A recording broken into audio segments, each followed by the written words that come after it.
మెరుపు కలలు మెరుపు కలలు రేపే నిశ్చితార్థం జరిపించాలి అంటున్నాను. అసలు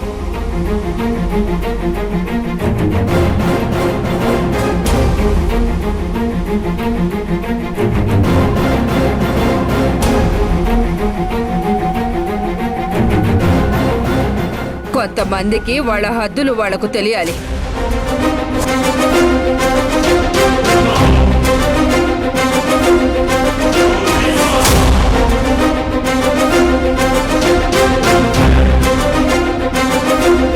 వాళ్ళు ఒళ్ళు దగ్గర పెట్టుకుని ఉండాలి.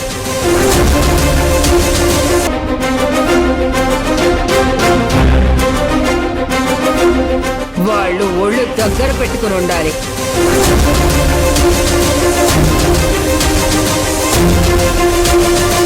పరాయి అబ్బాయిలకు దూరంగా ఉండాలన్న ఆలోచన రావాలంటే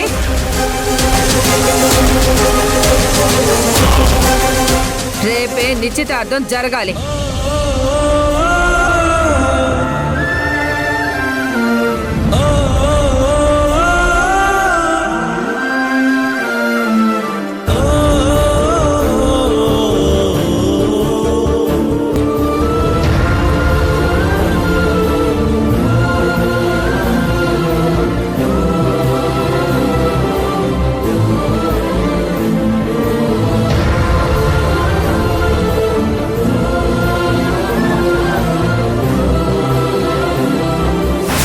నాని, నువ్వు అనవసరంగా ఏదో ఊహించుకుని టెన్షన్ పడుతున్నావు.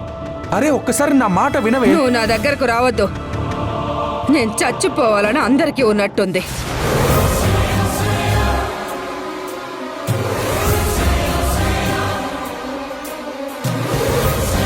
అందుకే నాకు నా మాటకు గౌరవమే ఇవ్వడం లేదు. రేపు గనక మీరు నిశ్చితార్థం జరిపించకపోతే నేను నిజంగానే చచ్చిపోతాను చచ్చిపోతాను చచ్చిపోతాను. అరే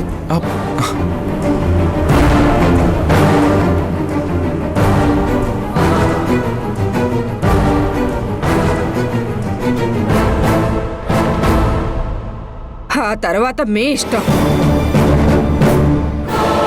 ఇది బెదిరింపు కాదు, జరగబోయే నిజం.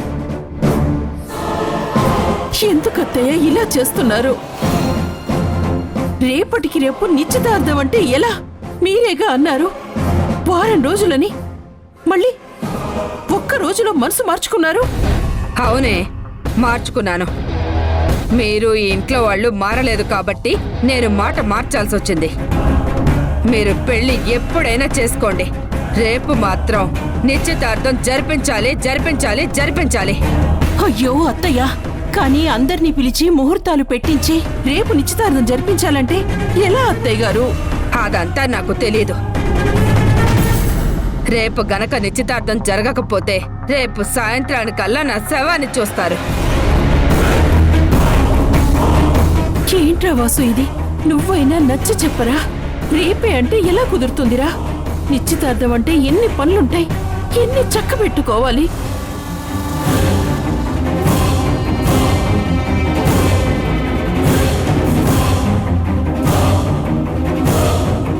సీన్లోకి మనం ఎంట్రీ ఇచ్చే టైం వచ్చింది.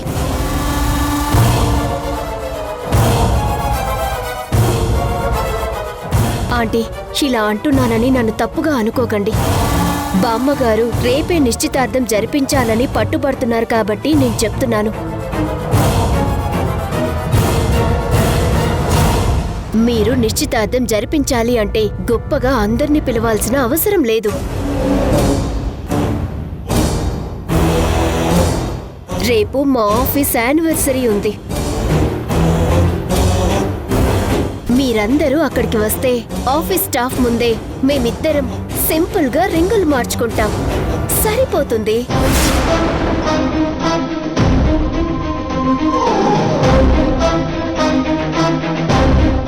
బామ్మగారు ఆశపడ్డట్టు నిశ్చితార్థం జరిగిపోతుంది.